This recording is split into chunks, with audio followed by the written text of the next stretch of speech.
So, is Kevin Hart still funny? Back in the late 2010s, Kevin Hart was pretty much everywhere. He starred in movies like The Wedding Ringer, Get Hard, Ride Along, Central Intelligence, and let's not forget that he helped bring back a beloved franchise and then kind of turned it into Fortnite slop with the Jumanji franchise. I think I hate Kevin Hart. That's what you get!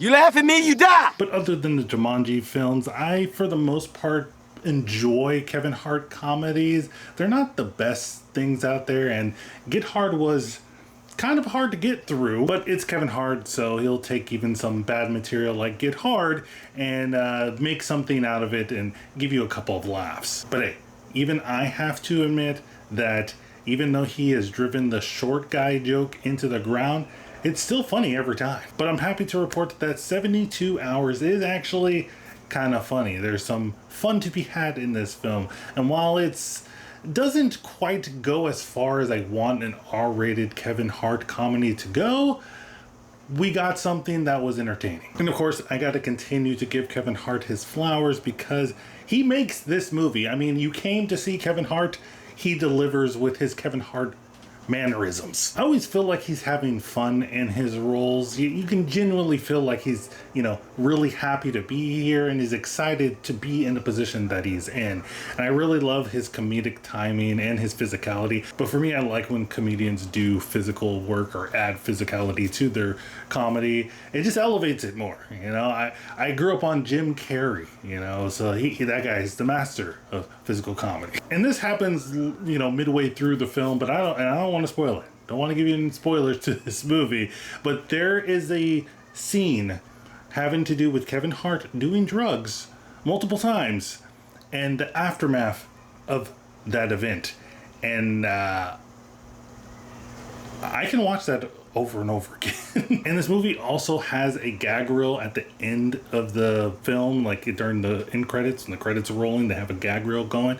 And I really enjoyed that. I kind of missed those days where every comedy had a gag reel at the end of it. I remember getting a VHS from Blockbuster and being really excited and waiting to see the end credit scene and hoping that there was a gag reel.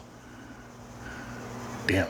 I'm old, aren't I? But sadly, like I said in the beginning of this video, this film doesn't go as hard as I want them to do. It's an R-rated comedy. It's Kevin Hart. He's done this before. Are you ready to train harder than you ever trained before? Because once we go, we do not hold back. We do it, and we do it hard. Are you ready to get hard? I am ready. I'm ready to get hard. You're going to show me that you can get hard. Show you. I'm going to get so hard because I'm going to show you how hard. It kind of feels like that this film was going for a hangover, but it doesn't quite want to go to those levels. It doesn't want to push the boundaries that the hangover did. And it just kind of settles to be with a more offensive version of Dude, Where's My Car? And, I still want to watch the movie. I still had fun. But you can just tell that there is so much potential being left off from this film. They can do so much. I mean, you got this cast. You got a special appearance from a very famous comedian in this film. And while that scene is funny, that's hilarious. But you can tell that this film really wants to and needs to just be one of those early 2000s stoner comedies, where a whole bunch of friends just get together and do some stupid shit, but it just is being held back for some reason. Also, I guess I got to mention this: if you're looking for some compelling, deep story to go along with your Kevin Hart comedy, first off, why are you asking for that? And second off, you're not going to get it here because it's a comedy in 2026 starring Kevin Hart, releasing on Netflix. So no Oscars here. But to be fair, I was feeling that even with my expectations being low for the story is still pretty poor, very cookie cutter, very vanilla. And it's a throwaway. You don't really care about the story. It doesn't really help you care about the characters. But like I said multiple times, you don't really care about anybody else. You don't care about the other characters because we just want to see Kevin Hart do Kevin Hart stuff. But I do feel like one thing that really hampered this film from reaching those heights, other than it not pushing the boundaries of comedy that I wanted it to, was just I felt like there was a lot of stale points in between the comedy. For me, sometimes the jokes didn't really land, and I know what everybody's gonna say. Comedy is subjective, Murray. Isn't that what they say? But it's true, you know, it just didn't land for me most of the time. But when it does land, it's pretty dang funny. But the number one thing that this film, the most egregious thing that this film has done, is they put my girl Teyana Taylor in the back burner. She's barely in the film.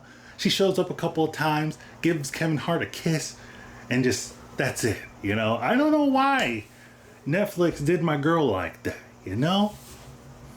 Just do better, Netflix.